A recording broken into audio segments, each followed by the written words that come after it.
Au sommaire, accusation de Madiambal Diagne à l'encontre du magistrat Souleymane Teliko à propos de frais de mission indûment perçus lors de l'instruction de l'affaire Hissène Habré.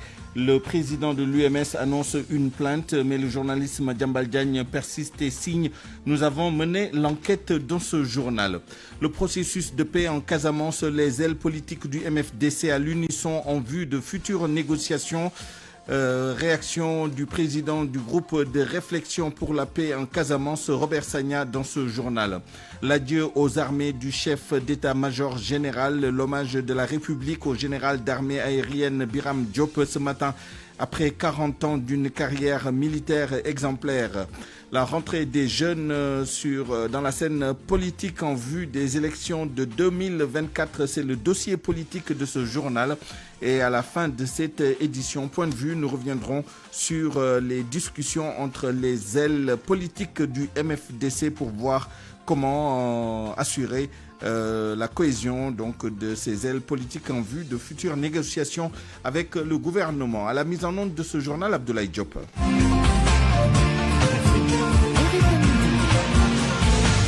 Souleymane Niang. Allons d'abord à la sphère ministérielle de Diamniadio où un incendie s'est déclaré ce matin sur l'un des bâtiments. Le sinistre s'est produit au bâtiment B qui abrite le ministère du Développement communautaire et de l'équité sociale. C'est le siège de Promoville qui a été touché par les flammes. On ignore pour l'instant les causes de cet incendie. Nous reviendrons certainement sur cet incendie lors de nos prochaines éditions. Venons-en maintenant à la suite de ce journal, l'affaire Madiambal Diagne. À la suite de la sortie de l'administrateur général du groupe Avenir Communication, le CORED revient à la charge après la sortie de Madiambal Diagne hier donc à l'émission Grand Jury de la RFM. Le patron du groupe Avenir Communication qui évoque un règlement de compte de la part de journalistes virés du quotidien dont il est l'éditeur. Mais le président du CORED parle de faux débats. Mamadou Thior révèle que l'ancien employé du quotidien, membre du tribunal des pairs, s'est récusé dans cette affaire. Il ajoute que le Conseil pour le respect de l'éthique et de la déontologie dispose d'un pouvoir de sanction. Mamadou Thior était l'invité d'RFM Matin. Nous sommes surpris au CORED par cette sortie de Madiambal Diagne parce qu'il a déplacé le problème ailleurs. Ce n'est pas une question de personne. Parce que les deux personnes auxquelles il fait allusion, il a maille à partir avec eux en justice. Et quand vous regardez les faits, c'est Aminata Mohamed Diop qui est membre du bureau et du directoire du CORED et Mamadou Bia qui est membre du tribunal des pairs. Ces deux personnes ont gagné leur procès en justice et Madiambal Diagne leur doit de l'argent. Donc c'est ça les faits. Donc nous, ce n'est pas sur ce plan-là qu'on l'attend. C'est sur ses écrits. On a constaté que pour la deuxième fois, en l'espace de 5 mois, il parle de considération ethnique dans ses chroniques du lundi. Parce que la première fois, c'est le juge Teliko qu'il a qualifié de Guinéen, du temps de sa nationalité sénégalaise. Cette fois-ci, il parle de Ousmane Sonko en des termes un peu amènes et un peu de tous les politiciens de la Casamance. C'est un terrain glissant et très dangereux. Nous ne sommes pas fous. La première affaire qui était une autosaisine comme celle-ci d'ailleurs, quand nous l'instruisions, BIA automatiquement s'est récusé. Mais qu'à cela ne tienne, parce qu'ils sont 12 membres. Donc, sur 12 membres, si un se récuse, il reste 11. Des sanctions, déjà, il y en a eu. Concernant Madiambal Diagne, il a écopé d'un avertissement lors de la première affaire.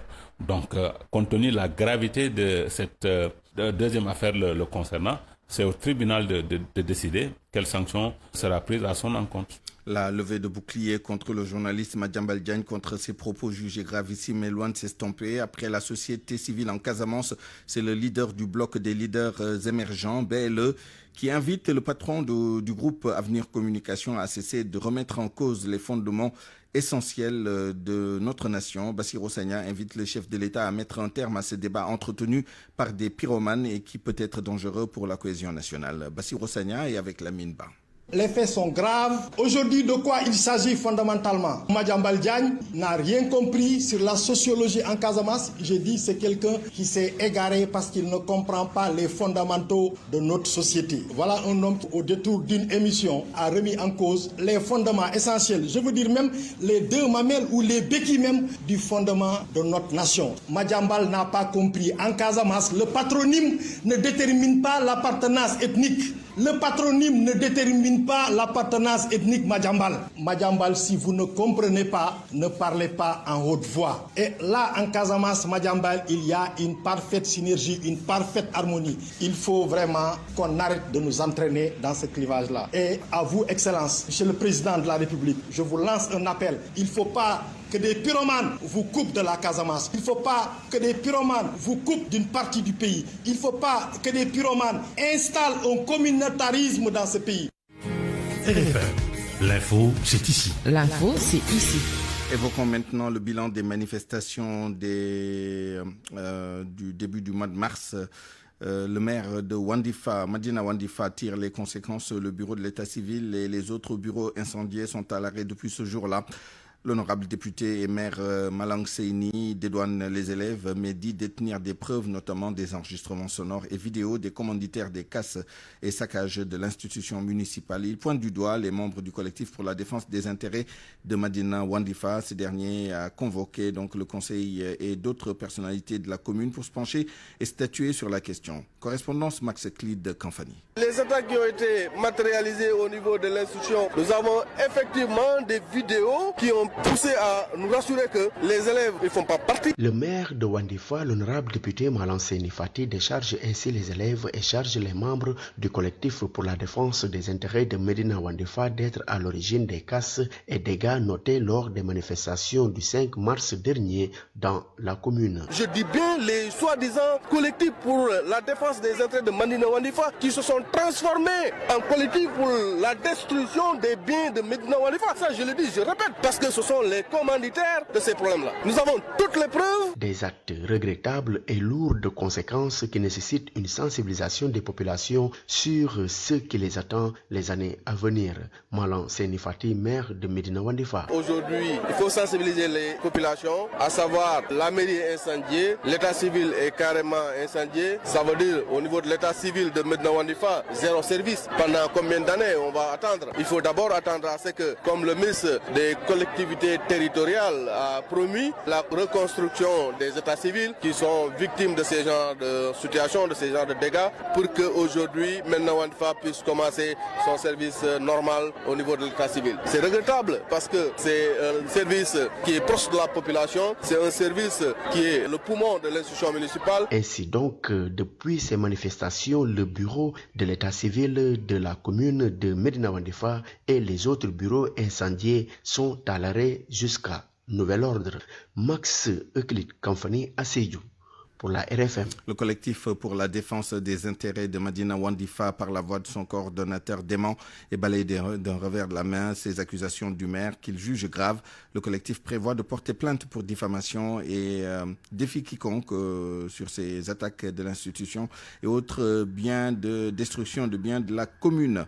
Je vous propose d'entendre la réaction de Bakary Fati, il est le coordonnateur du collectif pour la défense des intérêts de Madina Wandifa, à la suite de la sortie du maire. Il est joint par notre reporter et correspondant sur place, Max Euclid Kanfani. En tant que coordonnateur du collectif pour la défense des intérêts de la commune de Madina Wandifa, je tiens à démentir, à apporter un démenti formel sur les accusations graves du maire et que nous considérons comme vraiment une diffamation. Et que nous n'allons pas laisser comme ça, on va porter plainte contre lui pour diffamation. Je défie quiconque de montrer la responsabilité du collectif dans cette affaire, que les membres du collectif ont publiquement condamné, parce que c'est des actes que nous ne saurons jamais accepter. Et donc aujourd'hui, si lui, il se permet en tant que responsable dire aux gens que c'est le collectif qui est derrière des écoliers, quel lien puisse y avoir entre le collectif et les écoliers? Et c'est archi faux. Je dis bien que c'est archi faux et c'est un acte que nous avons eu déjà à condamner. On ne va jamais revenir là-dessus. Et ce que je peux vous dire, que c'est un mensonge. C'est un mensonge. Et ça, ce qui est grave dans cette affaire, que vraiment ces propos-là soient tenus devant un ministre de la République, que nous déplorons, très franchement. Et ce que je peux vous dire à chaud, c'est que c'est faux. Le collectif n'a ni de loin ni de près de responsabilité dans cette affaire. Et je défie quiconque d'établir un lien entre le collectif et les manifestants. Ça, je le dis haut et fort. Et il faut que les gens respectent la population sénégalaise. Il ne faut pas que les gens nous prennent pour des gens qui ne réfléchissent pas. S'ils n'ont pas de responsabilité, s'ils n'ont pas de travail, ils n'ont qu'à se taire. Et le maire, c'est qu'actuellement, c'est le collectif qui l'empêche de dormir. Et il croit qu'il va nous divertir. Non, nous, on a un objectif. C'est attaquer l'annulation du lotissement. On est là-dessus et le dossier est en bonne voie. Et nous avons porté contre lui pour détournement de deniers publics. Il n'a qu'à vraiment régler ce problème-là. Et puis, c'est le porte-parole du Khalife général des Mourides qui l'annonce dans un communiqué aujourd'hui. Le soutien financier apporté par Serigne Mountakha Mbacké aux personnes impactées par les violentes manifestations fin février, début mars. L'enveloppe de 50 millions de francs CFA donc sera distribuée par le Daïra Hizbut Tarqiyyah. D'autres détails avec vous, Mohamed Jodiop. Hizbut Tarqiyyah tient les cordons de la bourse. Le Daïra a été chargé par le Khalife général des Mourides de gérer le processus de répartition de l'enveloppe de 50 millions de francs CFA qu'il avait dégagé en faveur des victimes des récentes manifestations consécutives à l'affaire Ousmane Sonko Adji Sarr. C'est ce qu'annonce son porte-parole, Serigne Bassirou Mbacké Abdoul Khadr, à travers un communiqué. Une énième preuve de la confiance que le Khalife général des Mourides accorde au Daïra dirigé par Youssou Diop. C'est à eux qu'il avait également confié la distribution de l'appui en denrées alimentaires qu'il avait donné aux impactés du Covid-19. Le communiqué de Serigne Bassirou Mbacké Abdoul Khadr se félicite aussi du succès de la médiation du patriarche de Darou Minam. Par conséquent, il mentionne la note, le président de la République qui, je le cite, lui a toujours tendu une oreille attentive, ainsi que l'opposition qui a accepté, dans un élan patriotique, de répondre favorablement à sa demande de surseoir aux manifestations qu'elle avait prévues. Mohamed Jodiop Touba, RFM. RFM, fréquente modulation 94.0, la radio en puissance. Les ailes politiques du mouvement des forces démocratiques de la Casamance vont donc parler d'une seule et même voix lors de futures négociations avec le gouvernement en vue de la signature d'un accord de paix définitif. Les factions du MFDC sont parvenues à cette décision à l'issue de 48 heures de conclave ce week-end au Cap Skirring. Au lendemain de cette rencontre, nous avons joint le président du groupe de réflexion sur la paix en Casamance, le GRPC. Robert Sagna se réjouit de la démarche des ailes politiques du MFDC, mais il prévient que l'unification du mouvement des forces démocratiques de la Casamance demande du temps. Robert Sagna au téléphone avec El Hadj Ndiogou Diène. Le processus de paix, je pense, ne peut pas être efficace si cette division des éléments du MFDC ne s'estompe pas. Je crois que le fait d'avoir pris conscience que leur unité est un élément important pour l'avancée de ce processus de paix est une excellente chose. Et donc, pour répondre à votre question, je m'en félicite, je m'en réjouis et je prie pour que ça réussisse. Justement, les différentes initiatives pour une réunification du MFDC n'ont pas abouti jusque-là. Pensez-vous que cette fois-ci, ce sera la bonne? Écoutez, je ne sais pas si ce sera la bonne, mais en tout cas, ça fait partie des éléments constitutifs d'avancée. Ça n'exclut pas qu'il y ait d'autres rencontres pour consolider cet effort de réunification. Mais je ne peux pas vous garantir que ce sera la seule et unique rencontre qui va consolider cette unité. Je crois qu'il en faudra encore d'autres. C'est un processus qui est là, mais qui avance. Il faut se féliciter justement du fait que ça avance depuis quelque temps. On sent très bien qu'ils ont pris conscience de ça. Et leur volonté aujourd'hui d'aller aux négociations pour qu'on en sorte est une bonne chose. Et c'est pour ça que je dis les rencontres peuvent se multiplier. On ne peut pas dire que celle qui vient de se dérouler sera la dernière. Je ne crois pas. Il en faudra encore d'autres. 12h, bientôt 15 minutes. Le général Biram Diop quitte aujourd'hui les armées. Le chef d'état-major général des armées a fait ses adieux après presque 40 ans de service. Une cérémonie haute en émotion pour rendre un hommage mérité de la République à un homme à la carrière exemplaire, a dit le ministre des Forces armées Sidiki Kaba, qui a présidé cette cérémonie d'adieu au quartier Djaldiop. Compte rendu à Narocha.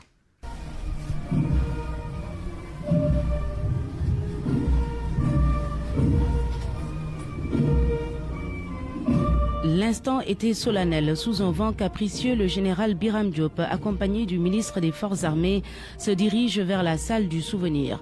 Le chef d'état-major général des armées signe le livre d'or.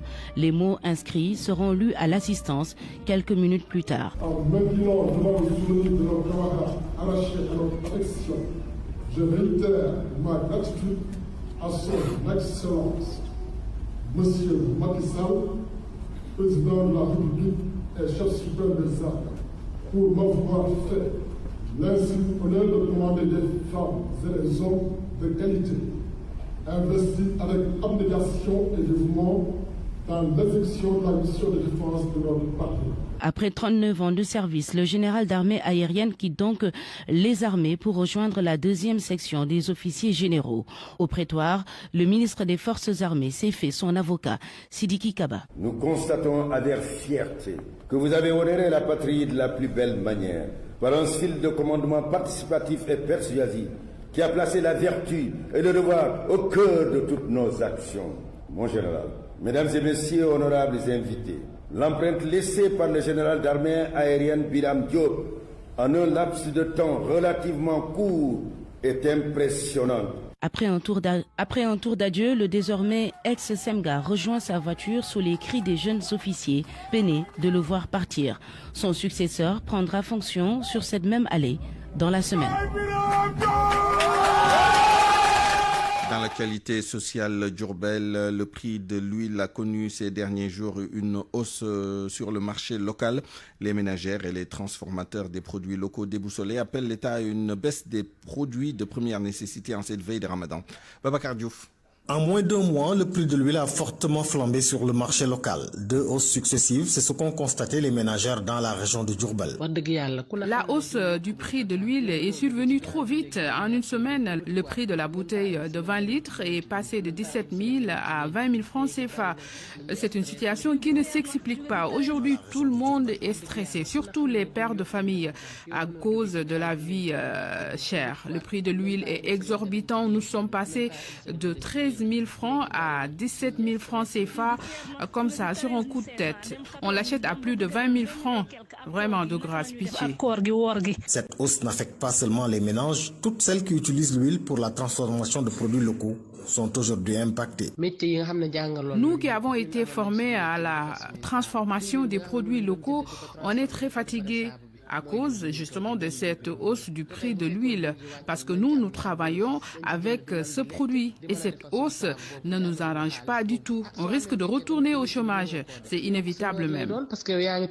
L'État est alors interpellé pour une baisse du prix de l'huile et la régulation des prix des denrées de première nécessité. De grâce, nous invitons le président Macky Sall à une régulation du prix de l'huile sur le marché. Ce n'est pas facile.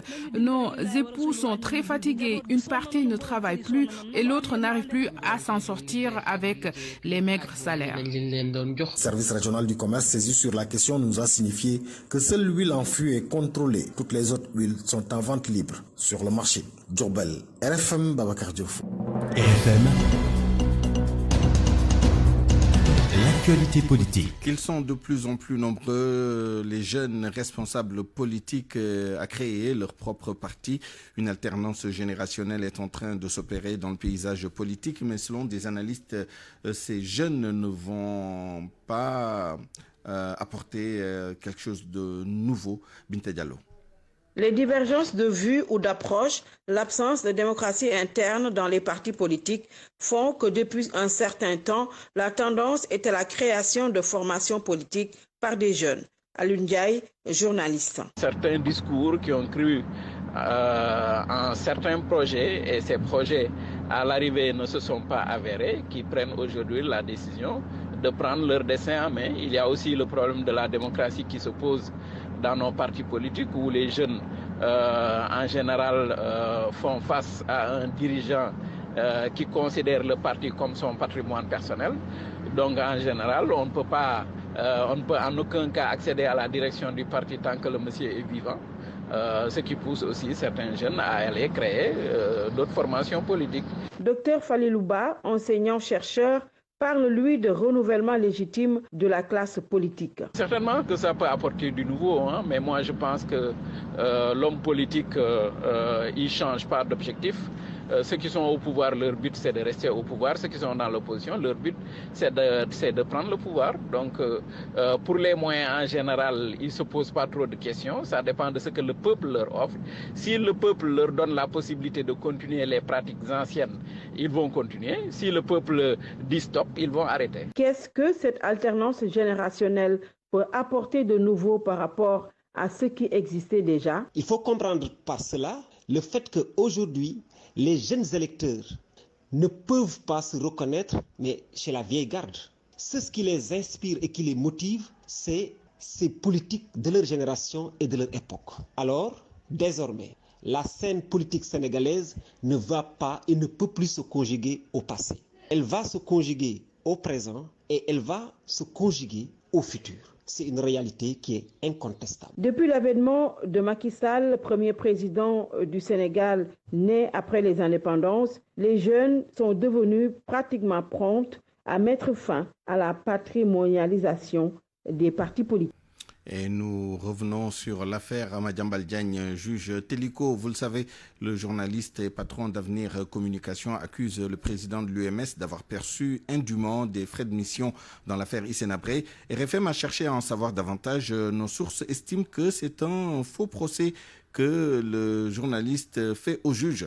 Mohamed Ali Mouba. Selon des sources, Madiambal Diagne a tout faux lorsqu'il accuse le juge Téliko d'avoir été épinglé dans un rapport officiel sur l'affaire Hissène Habré par l'Union européenne pour avoir perçu des frais de mission alors qu'il était pris en charge totalement par le gouvernement du Tchad. Le juge Téliko n'est pas le seul à avoir remboursé cet argent, c'est toute la mission, l'équipe de la commission rogatoire qui a rendu le trop perçu. De quoi il s'agit? En effet, en 2013, dans le cadre de la poursuite des auditions des victimes et des témoins, mais aussi de l'exploitation des archives de la DDS du régime Hissène Habré, des commissions rogatoires ont été formées et envoyées sur le terrain. Une fois au Tchad, le gouvernement tchadien a estimé devoir prendre en charge les membres de la délégation pour des raisons de sécurité, alors même que ces derniers avaient réservé des auberges disséminées dans la capitale. Une fois à Dakar, c'est le comité de pilotage des chambres africaines qui s'est aperçu du trop perçu et a demandé à ce qu'on rembourse. Il faut dire que le gouvernement tchadien s'est fâché entre-temps avec les chambres africaines. Le Tchad, qui espérait être partie civile dans l'affaire Habré, a été débouté par les juges. Et c'est lors d'une réunion qu'un émissaire du Tchad a donné l'information pour jeter le discrédit sur les membres de la commission rogatoire. Toujours est-il, selon toujours nos sources, que cet argent a été totalement remboursé et c'est tout le monde qui s'est exécuté. Madiambal Diagne, interpellé sur la plainte contre lui annoncée par Souleymane Téliko, dit l'attendre de pied ferme au tribunal. Le président de l'Union des magistrats sénégalais, vous le savez, a décidé de servir une citation directe au patron du groupe Avenir Communication pour diffamation. RFM. L'actualité internationale. Avec vous, Georges Détié-Diop, bonjour. Bonjour, En Côte d'Ivoire, des positions de l'armée visées par une attaque dans le nord du pays. Ces deux postes militaires qui ont été attaqués tous lundi à Kafolo. Bilan, 2 militaires tués selon RFI, 3 et 7 autres blessés si l'on en croit VOA. 2 assaillants ont été tués et 4 autres ont été arrêtés. Une source de l'armée ivoirienne a déclaré que les assaillants avaient été identifiés comme venant du Burkina Faso voisin. Les forces de sécurité ivoiriennes mènent des opérations de ratissage. Kafolo avait été la cible d'une attaque terroriste qui avait fait 14 morts dans les rangs des militaires ivoiriens en juin dernier. Selon Jeune Afrique, les services de sécurité ivoiriens soupçonnent les hommes de la Katiba Massina du djihadiste malien Amadou Koufa. Toujours à propos de la Côte d'Ivoire, le procès des bombardements de Bouaké s'ouvre ce lundi à Paris. 3 pilotes sont à la barre, le Biélorusse Yuri Shushkin et les Ivoiriens Ange Magloire Nyandouye Atouali et Patrice Ouei. Ils sont accusés par la justice française d'avoir perpétré ou encadré le bombardement.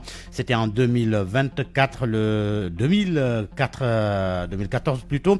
Le 6 novembre, un avion de l'armée de l'air ivoirienne ont attaqué plutôt un camp de l'armée française, tuant 9 soldats et 1 civil américain. Il y avait une quarantaine de blessés en représailles. Paris avait détruit le même jour l'ensemble de l'aviation militaire, ce qui avait conduit à la crise ivoirienne qui avait abouti au départ de Laurent Gbagbo du pouvoir. À Madagascar, l'ancien président Didier Ratsiraka sera inhumé ce lundi au mausolée de la capitale. Auparavant, une cérémonie d'honneur militaire lui sera rendue dans la cour d'honneur du palais d'État de Lavolao, un palais qu'il a fait construire au début de son premier mandat. Didier Ratsiraka a été président de l'île-océan Indien de 1975 à 1991, puis de 1997 à 2002. Il est décédé hier à à l'âge de 84 ans. Selon ses proches, il a succombé à un arrêt cardiaque alors qu'il était hospitalisé depuis mardi pour un contrôle de routine dû à une petite grippe. Au Kenya, la grand-mère de Barack Obama n'est plus. Sarah Obama est décédée ce matin à l'âge de 99 ans. Elle était la troisième femme de Hussein Onyango Obama, le grand-père paternel de Barack Obama, décédé en 1975.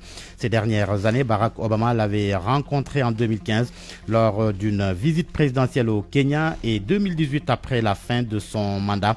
Le président kenyan Uhuru Kenyatta lui a rendu hommage dans un communiqué.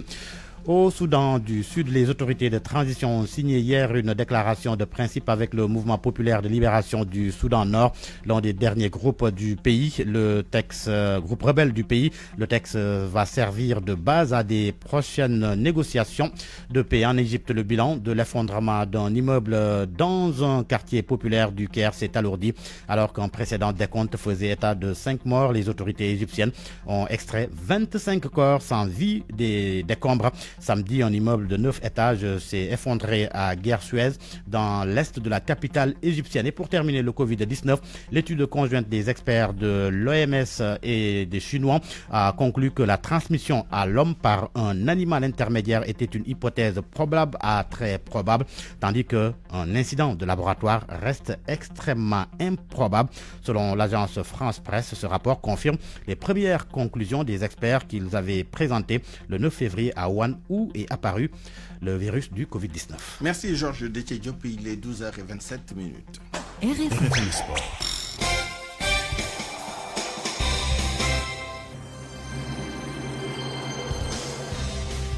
Le journal des sports avec vous, Malal Junior Diagne. Bonjour. Bonjour Suleiman. Le nouveau système de jeu des Lions du Sénégal au cœur des débats. Au cœur des débats, à moins de 24 heures de la dernière sortie sur la route des éliminatoires de la Coupe d'Afrique des Nations 2022, le 3-5-2 testé par Aliou Cissé le vendredi passé au Congo suscite beaucoup d'espoir mais également des craintes pour notre consultant Momar Thioune. C'est un système qui peut nous valoir beaucoup de satisfaction mais il va falloir du temps pour bien maîtriser et utiliser tous les avantages de ce système de jeu. Momar Thioune s'est également prononcé sur comment on doit jouer contre Eswatini demain à Thiès. Nous l'écoutons. Le match contre Eswatini est un match certes important pour huiler d'abord les acquis qu'il y a dans ce système, parce que tout système, quand on le met en place, c'est préférable d'ailleurs, comme l'a fait Aliou, de placer ça contre des équipes supposées être un peu en dessous de l'équipe qu'on a. C'est important pour que les joueurs aient de la confiance et puissent s'exprimer valablement. Mais je pense que les nouveaux qui ont déjà fait une très bonne prestation à l'image de Abdou Diallo pourraient être reconduits pour essayer d'huiler les automatismes. Donc, nouveaux joueurs, nouveau système, certes, mais il va falloir du temps pour essayer d'huiler ça. Mais je pense surtout qu'Aliou pourra le faire, surtout quand, dans la préparation, il y aura des matchs amicaux pour essayer de voir ce qu'il faut faire, ce qu'il faut rectifier. Un système, on ne l'assimile pas tout de suite. Bon, la plupart de nos joueurs sont des professionnels. Donc, en principe, quand on est pro, on écoute l'entraîneur qui explique la manière de faire et on fait l'application dans le terrain. Mais on peut voir sur les acquis des uns et des autres par rapport à leur séance personnelle, qu'est-ce qu'ils peuvent faire. Parce que ce système 3-5-2 pourrait être rectifié pour venir vers un 3-4-3 ou bien un 5-3-2. Ça dépend, il y a des variantes. Tout système comporte des acquis, mais également des aspects négatifs. Les Lions du Sénégal sont entraînés hier à huis clos au stade Lat Dior de Thiès. Ils vont s'entraîner aujourd'hui également dans l'après-midi. En même temps, après les Lions, ce sera l'équipe des Swatini qui va s'entraîner sur cette pelouse. Les entraîneurs feront face à la presse. Sénégal et Swatini, c'est demain. Match à suivre en direct sur RFM. Désormais, Mbour Petite Côte reçoit ses adversaires à Kaolack. À Kaolack, puisque à Mbour, il n'y a plus de terrain. Le stade Lat Dior de Thiès est fermé puisque l'équipe nationale en a besoin. Les dirigeants de Mbour Petite Côte ont décidé de s'exiler à Kaolack après une première expérience satisfaisante. Le président du club Mbaye Diouf Dia a expliqué les raisons qui ont poussé les responsables du club à choisir le terrain de Lamine Gueye de Kaolack. Il est au micro d'Abdoulaye Diagne. Aujourd'hui, venir jouer à Kaolack me réconforte énormément. Donc, je l'ai dit souvent, j'étais chef de bureau des douanes ici à Karan. J'ai des amitiés particulières quand on voit le président Bounama Dièye, le commerçant Lahad Bab qui se sont tous déplacés. Je crois que ça augure d'une très bonne collaboration entre Mbour, Petite Côte et Kaolack. Le score est honorable. Au vu de la partie, c'est équitable. Et il faut reconnaître qu'on aurait pu perdre également, comme eux auraient pu perdre. Et je crois que le nul est équitable. Donc, nous allons nouer un long bail. L'infrastructure, comment vous la... Mais mieux que Caroline Faye, mieux que même certaines zones. Je n'ose pas dire le stade Lat Dior. En choisissant, j'aurais choisi de venir jouer ici. Parce que même le public est fair play. La pelouse, elle est correcte parce que nous venons de voir ce qui s'est passé avec Caroline Faye. Je crois que les Kaolackois peuvent quand même s'honorer d'avoir quand même tenu haute l'infrastructure qui est dans de très bonnes dispositions pour recevoir la Ligue 1. Nous sommes très satisfaits. La fin de la 12e journée de la Ligue 2 sénégalaise aujourd'hui. Le dernier match va se jouer dans l'après-midi. Keur Madior défiera l'équipe du Dakar University Club Souleymane.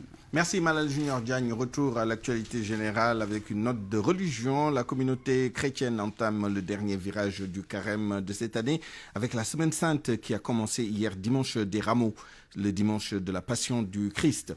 Cette semaine sainte est donc à sanctifier car elle fait revivre aux fidèles chrétiens les événements fondateurs de la foi. Soutient Monseigneur André Gueye, évêque de Thiès. Il est interrogé par Barthélémy Gom. Nous pouvons comprendre par Semaine Sainte, pour parler simplement, comme le dernier virage, la dernière étape la plus importante du cheminement du chrétien vers Pâques. Elle est sainte car cette semaine nous fait revivre les événements fondateurs de notre foi. Et c'est pourquoi elle est à sanctifier, à vivre avec dévotion et intensité spirituelle en référence aux attitudes prescrites pour le temps du carême, qui sont essentiellement le jeûne, la prière et l'aumône, qui ne sont pas des fins en soi, mais comme des moyens offerts aux fidèles pour qu'ils s'approchent davantage de Dieu, pour qu'ils purifient davantage son cœur, pour qu'il réserve à Dieu la place qu'il lui faut et pour témoigner plus d'amour envers le prochain. Le sommet de la Semaine Sainte, c'est le Triduum Pascal, c'est-à-dire les 3 jours les plus importants du temps liturgique. Le Triduum, les 3 jours vont du jeudi soir à la veillée pascale, à la résurrection, au dimanche de Pâques, à savoir donc le jeudi soir, le vendredi, le samedi et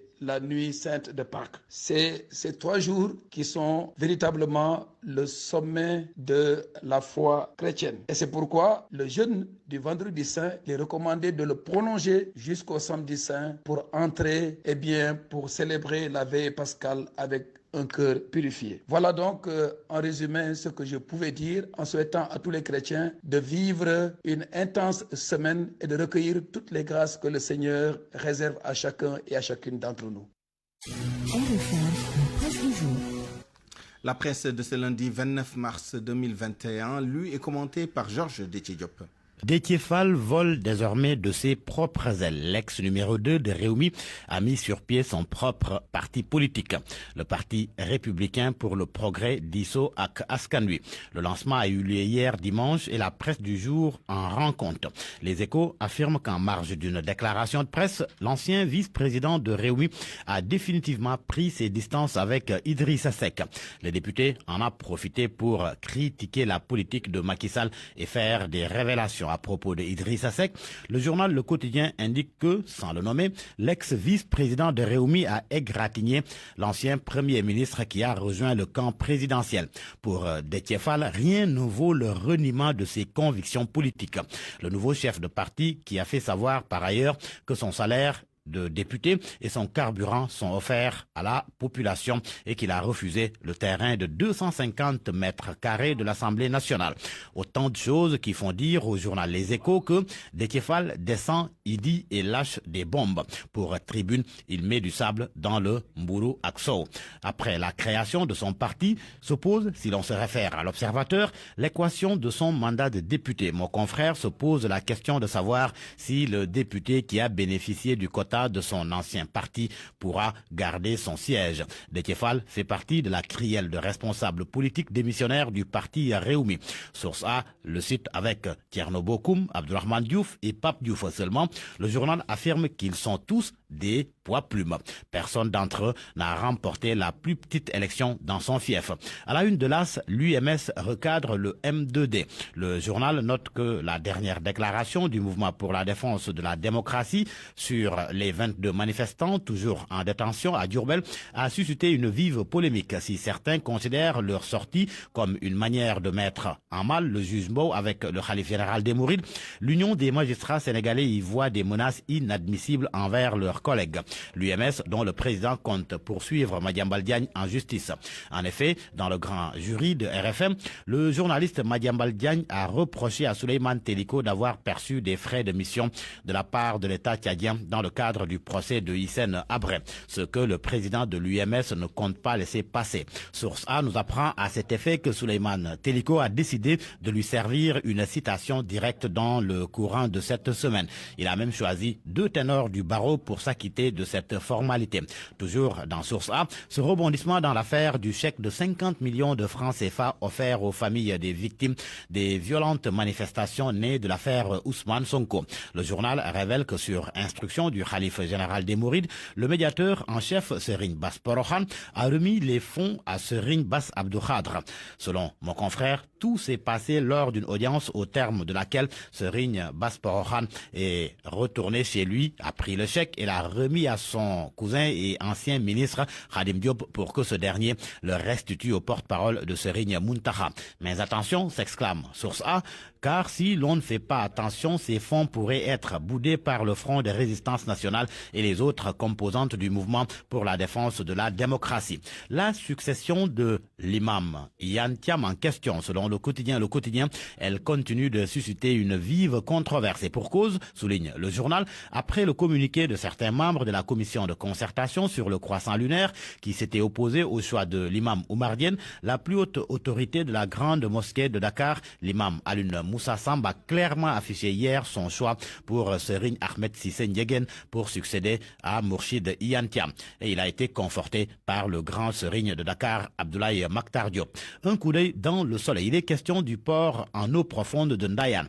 Le quotidien gouvernemental nous apprend que les travaux devraient être lancés durant le premier semestre 2021, d'ici juin, le temps que toutes les impenses soient payées. La santé à présent et la pandémie de coronavirus, le professeur Alioune Alassane Ngaïdé, cardiologue, enseignant-chercheur à l'université Cheikh Anta Diop de Dakar, confie dans l'Observateur qu'aucun cas de thrombose veineuse ou artérielle lié à la vaccination contre le Covid-19 n'a été signalé. L'Observateur, sous un autre registre, s'entretient avec l'artiste comédien Habib Diop alias Baye Eli, victime d'une attaque cardiovasculaire. Selon l'Observateur, Gorgorlou, la santé fragile, brave la fatalité même s'il déplore le manque de soutien, d'assistance et de compassion de certains. Selon Baye Eli, le Sénégal ne lui a pas rétribué à hauteur de ce qu'il lui a donné. Toujours dans l'Observateur, la trajectoire du jeune qui avait remis la drogue à la GP Fatou Kiné Ndiaye au Maroc.